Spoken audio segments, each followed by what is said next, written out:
Hello दोस्तों, नमस्कार। आप लोगों का ऑल इंडिया स्टडी में स्वागत है। तो आज जो हम पढ़ेंगे सीटेट का मैथ पैडागोजी सेक्शन, जिसका चैप्टर नंबर 7 है, समस्या समाधान एवं तर्क शक्ति एवं गणितीय चिंतन। ठीक ना। अगर इसके पहले जो वीडियो हम बनाए हैं चैप्टर नंबर 1 से 6 तक, जरूर देख लीजिएगा जाकर आप लोग। तो आइए प्रश्न नंबर 1 देखते हैं। देखिए, जो सभी क्वेश्चन होंगे हार्ड लेवल के होंगे, जो परीक्षा में बार बार पूछे जाते हैं। प्रश्न नंबर 1 है, गणित में समस्या समाधान का मुख्य उद्देश्य क्या है? तो देखिए, ऑप्शन नंबर ए सूत्र याद करना, बी है सही उत्तर निकलवाना, और सी है तार्किक सोच विकसित करना, और डी तेज गणना सिखाना।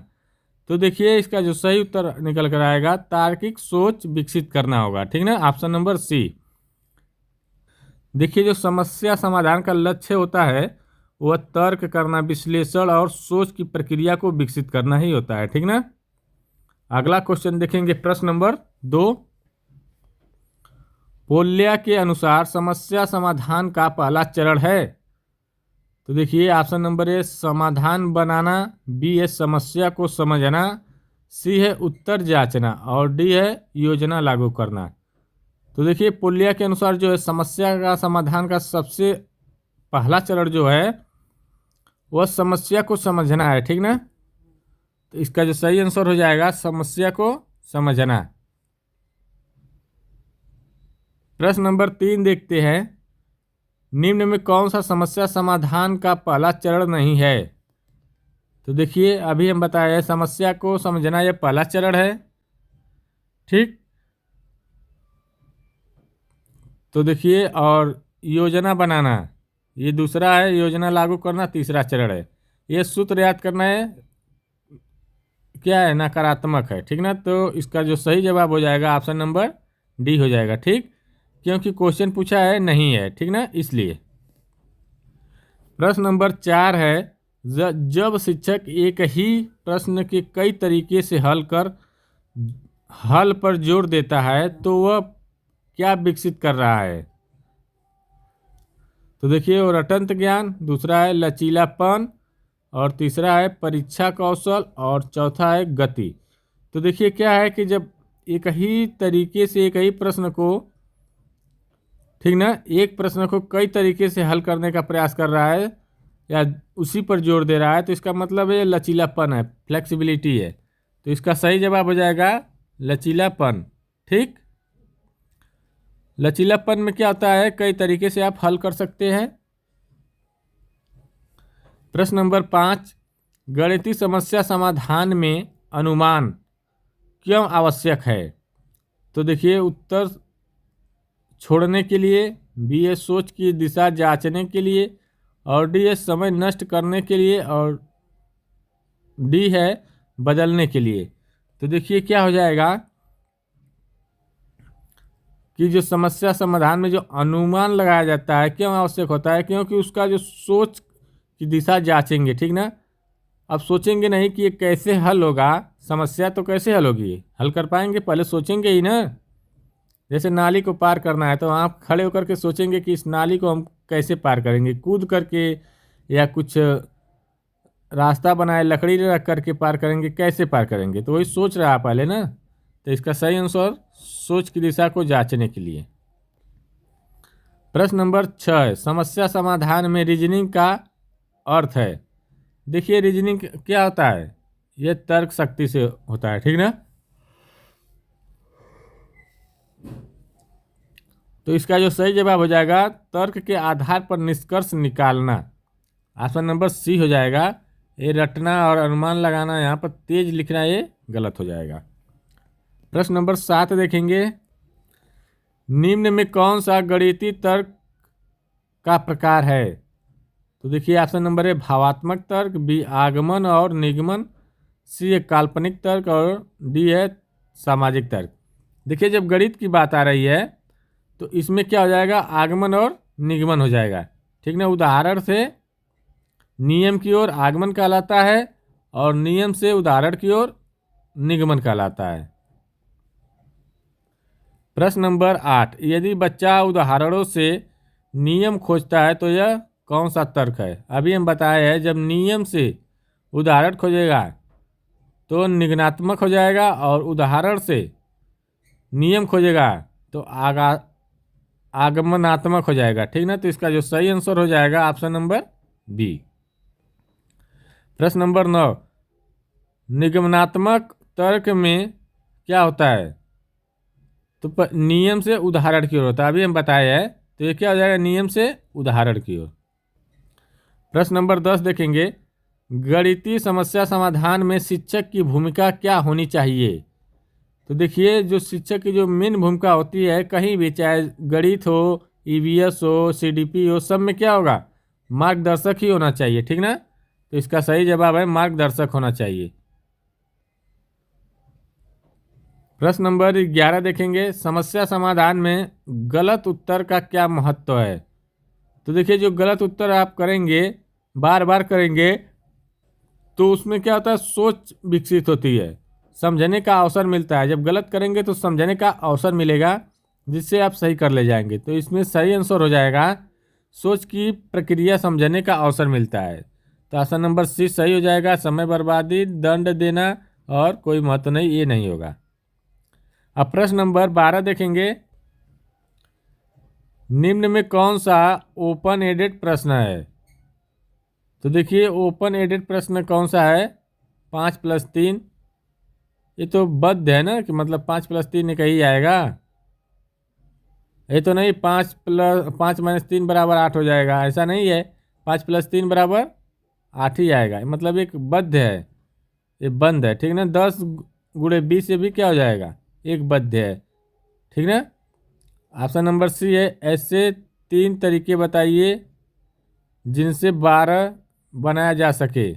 ऐसे, ये देखिए ओपन है, करा के ऐसे 3 तरीके बताइए जिससे 12 बनाया जा सके। तो देखिए, 4 × 3 भी होगा, और 4+8 हो सकता है, फिर 6+6 हो सकता है। मतलब ये कई तरीकों से हल होगा, वह ओपन एडेड में आता है। अगला क्वेश्चन देखेंगे, प्रश्न नंबर 13, ओपन एडेड प्रश्न का मुख्य लाभ क्या है? तो देखिए, जब ओपन एडेड प्रश्न रहेगा तो उसका जो मुख्य लाभ यही होता है कि तार्किक सोच विकसित होती है। जैसे 12 को लिखना है, कह दे कि इसको 4 तरीका बताइए, तो हम क्या बताएंगे? 4 × 3 बता दे तो भी 12 आ जाएगा। 8+4 बता दे तो भी 12 आएगा। 6 × 2 बता दे तो भी 12 आएगा। 6+6 बता दे तो भी 12 आएगा। मतलब तार्किक सोच विकसित हो रही है ना, रचनात्मक और तार्किक सोच विकसित हो रही है। तो इसका सही जवाब ऑप्शन नंबर बी हो जाएगा। ये केवल तेज और कम समय, ये गलत हो जाएगा। अगला क्वेश्चन, प्रश्न नंबर 14 देखेंगे, यदि बच्चा शब्द समस्या जो है हल नहीं कर पा रहा तो क्या मुख्य कारण है? मतलब कह रहा है, अगर बच्चा है, अगर शब्द की जो समस्या है उसको हल नहीं कर पा रहा है तो मुख्य कारण क्या हो सकता है? देखिए, जब शब्द की बात आ गई तो वहाँ पर वर्ड प्रॉब्लम हो रहा है, तो उसके भाषा की जो समझ है वो कमज़ोर है। ठीक ठीक ना? वो भाषा सही से नहीं समझ पा रहा है। तो इसका सही आंसर हो जाएगा, भाषा की समझ कमज़ोर है, ऑप्शन नंबर बी। अगला क्वेश्चन देखेंगे, प्रश्न नंबर 15, शब्द समस्याओं को आसान बनाने के लिए शिक्षक को क्या करना चाहिए? तो देखिए, केवल है तो नकारात्मक है, गलत हो जाएगा। कठिन भी, परीक्षा देना भी नकारात्मक होता है। तो इसका जो सही आंसर हो जाएगा, वास्तविक जीवन के उदाहरण देना चाहिए। ठीक ना? शब्द समस्या को आसान बनाने के लिए क्या करना चाहिए? वास्तविक जीवन के उदाहरण देना चाहिए। तो ऑप्शन नंबर बी हो जाएगा। अगला क्वेश्चन देखेंगे, प्रश्न नंबर 16, समस्या समाधान में रिफ्लेक्शन का अर्थ क्या है? रिफ्लेक्शन क्या होता है? मतलब ये होता है कि दोबारा विचार करना, पुनः विचार करना। ठीक ना? समस्या जो भी है उसका दोबारा विचार करना। जैसे रिफ्लेक्शन देखिए ना, रिफ्लेक्शन ऑफ लाइट, लाइट में पढ़े होंगे रिफ्लेक्शन ऑफ लाइट। क्या होता है? जब किरण पड़ती है किसी सरफेस पर तो फिर वहाँ से टकरा कर दोबारा वापस चली जाती है, तो वही कह रहा है। तो देखिए इसका जो सही आंसर हो जाएगा समाधान पर पुनः विचार करना, ऑप्शन नंबर बी। प्रश्न नंबर 17 है, जब बच्चा हम पहले हल की जांच स्वयं करता है तो यह क्या है? तो जब स्वयं हल करेगा तो क्या कहलाएगा? स्व मूल्यांकन ना। तो इसका सही जवाब है स्व मूल्यांकन। प्रश्न नंबर 18, गणित में तर्क शक्ति विकसित करने के लिए सबसे उपयुक्त विधि कौन सी है? देखिए जब गणित में तर्क शक्ति विकसित करना होता है तो सबसे आसान तरीका कौन सा होता है बताइए? पैटर्न को अगर पहचान लेंगे तो गणित आसानी से हल कर लेंगे, ठीक ना। तो इसका सही जवाब हो जाएगा पैटर्न पहचानना, या कॉपी कर लिखना, सूत्र रटना और केवल अभ्यास से नहीं होगा। अगला क्वेश्चन प्रश्न नंबर 19, यदि तो कथन किस तर्क से संबंधित है? अगर जैसे होता है यदि तो ऐसे आता है ना, तो ये जो हो जाएगा निगमनात्मक, ठीक ना। इसका जो सही आंसर हो जाएगा निगमनात्मक, तो ऑप्शन नंबर बी हो जाएगा। प्रश्न नंबर 20 है, समस्या समाधान आधारित शिक्षण किस सिद्धांत पर आधारित है? तो देखिए समस्या समाधान जो शिक्षण होता है वह रचनावाद पर होता है, ठीक ना। ऑप्शन नंबर बी हो जाएगा। प्रश्न नंबर 21 है, गणितीय पहेलियाँ क्यों उपयोगी है? देखिए जो गणितीय पहेलियाँ इसलिए उपयोगी होती है कि जिससे बच्चे का तर्क शक्ति का विकास हो, ठीक ना। तो इसका जो सही आंसर निकल कर आएगा तर्क और समस्या समाधान विकसित करने के लिए गणित में पहेलियाँ दी जाती है, ठीक ना। तो इसका सही आंसर हो जाएगा ऑप्शन नंबर सी। प्रश्न नंबर 22 है, जब शिक्षक समस्या का हल तुरंत न बताकर संकेत देता है तो वह क्या कर रहा है? जब संकेत देगा तो क्या होगा? सहायता करेगा तो स्कैफ फोल्डिंग होगा ना। तो इसका जो सही जवाब हो जाएगा स्कैफ फोल्डिंग। अनदेखा वाला ऑप्शन गलत, दंड और मूल्यांकन गलत है। प्रश्न नंबर 23 है, समस्या समाधान में रणनीति का अर्थ क्या है? तो देखिए समस्या समाधान में सबसे बड़ा कार्य होता है योजना बनाना, तरीका जानना, ठीक ना। तो इसका सही जवाब हो जाएगा ऑप्शन नंबर बी, तरीका और योजना। प्रश्न नंबर 24, निम्न में कौन सी समस्या समाधान की रणनीति है? तो देखिए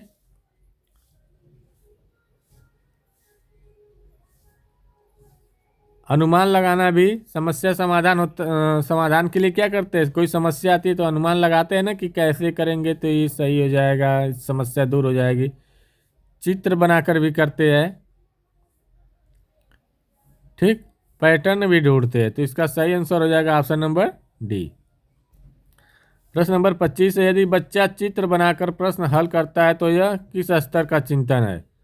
जब चित्र बनाएगा तो देखेगा ना, तो दृश्यात्मक हो जाएगा, ठीक ना। तो ऑप्शन नंबर सी हो जाएगा। प्रश्न नंबर 26 है, समस्या समाधान में सहयोगी अधिगम का लाभ क्या है? देखिए सहयोगी अधिगम का जो लाभ होता है विचारों का आदान प्रदान करना, ठीक ना। जब सहयोग रहेगा तो अपने विचारों का आदान प्रदान करेंगे जिससे समस्या समाधान आसानी से हो जाएगा। तो इसका सही जवाब है ऑप्शन नंबर सी। प्रश्न नंबर 27 है, गणितीय तर्क शक्ति का सीधा संबंध किससे है? तो देखिए तर्क का मतलब होता है सोचना, ठीक ना। तो इसका जो हो जाएगा सीधा संबंध सोचने की क्षमता, ऑप्शन नंबर सी हो जाएगा। प्रश्न नंबर 28, यदि बच्चा केवल सूत्र लगाता है पर अर्थ नहीं समझता तो क्या होगा? जब सूत्र लगाएगा अर्थ नहीं उसका समझेगा तो क्या हो जाएगा? तो अधिगम क्या हो जाएगा? सतही हो जाएगा, ठीक ना। इसका सही जवाब हो जाएगा ऑप्शन नंबर बी। अब प्रश्न नंबर 29 देखेंगे, समस्या समाधान में अनुमान जांच क्यों जरूरी है? तो देखिए अनुमान इसलिए लगाया जाता है जिससे सही गलत की जांच हो सके, ठीक ना। तो देखिए ऑप्शन नंबर ए अंक काटने के लिए नहीं, समाधान की सही गलत की जांच के लिए, हाँ ये सही है। समय नष्ट करना नहीं कुछ होता है, डर पैदा करना नहीं नकारात्मक होता है। अगला क्वेश्चन देखेंगे, प्रश्न नंबर 30, गणितीय समस्या समाधान में सबसे महत्वपूर्ण कौशल कौन सा है? तो देखिए जो सबसे महत्वपूर्ण कौशल होता है समस्या समाधान में, किसमें? गणित की समस्या समाधान में तर्क और विश्लेषण करना सबसे महत्वपूर्ण होता है। तो आंसर नंबर 20 करेक्ट आंसर। प्रश्न नंबर 31 है, यदि छात्र एक ही प्रकार के प्रश्न बार बार हल करता है तो क्या वह कमी कर रहा है? मतलब वो विविध सोच है उसके पास, ठीक ना? तो ऑप्शन नंबर बी हो जाएगा।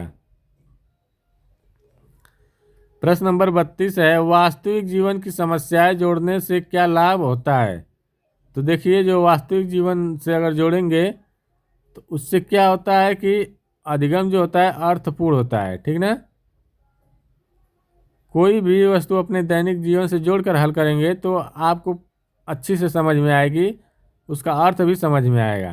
तो इसका सही जवाब हो जाएगा अधिगम अर्थपूर्ण होता है, अर्थपूर्ण अधिगम होता है, ऑप्शन नंबर सी। प्रश्न नंबर 33 है, समस्या समाधान आधारित प्रश्नों का मूल्यांकन कैसे होना चाहिए? देखिए जो समस्या समाधान आधारित प्रश्नों का मूल्यांकन जो होना चाहिए वह कैसे होना चाहिए? प्रक्रिया पर, तर्क पर और उसका उत्तर, ये तीनों देखना चाहिए। तो ऑप्शन नंबर सी हो जाएगा, केवल जो है ये गलत हो जाएगा। प्रश्न नंबर 34,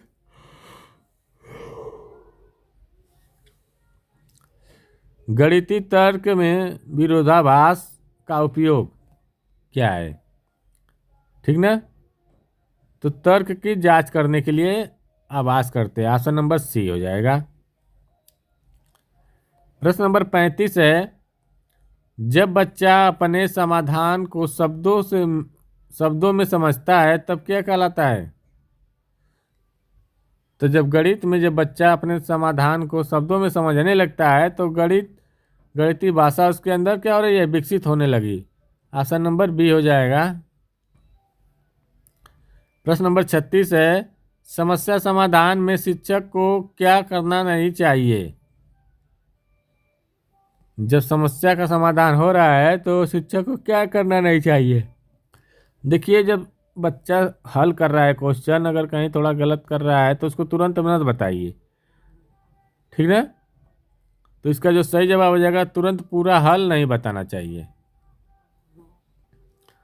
प्रश्न नंबर 37 है, समस्या आधारित अधिगम में क्या होता है? सबसे पहले क्या आती है? समस्या ही आती है ना, तो इसका सही जवाब हो जाएगा सबसे पहले समस्या। प्रश्न नंबर 38 है, यदि बच्चा समस्या हल करने से डरता है तो शिक्षक को क्या करना चाहिए? तो जब देखेगा बच्चा बहुत बड़ा समस्या है, बड़ा क्वेश्चन है, तो वह घबरा जाएगा और हल नहीं कर पाएगा, डरने लगेगा। तो शिक्षक को ये करना चाहिए, उसको छोटे छोटे चरणों में समस्या को देना चाहिए, ठीक ना? Option number C. प्रश्न नंबर 39, गणितीय तर्क शक्ति का विकास कब अधिक होता है? तो देखिए ये जो होता है समस्या समाधान व चर्चा से, ऑप्शन नंबर बी।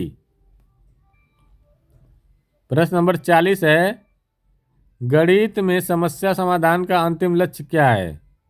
तो देखिए ये क्या होता है? तार्किक और आत्मनिर्भर सोच, ऑप्शन नंबर सी करेक्ट हो जाएगा।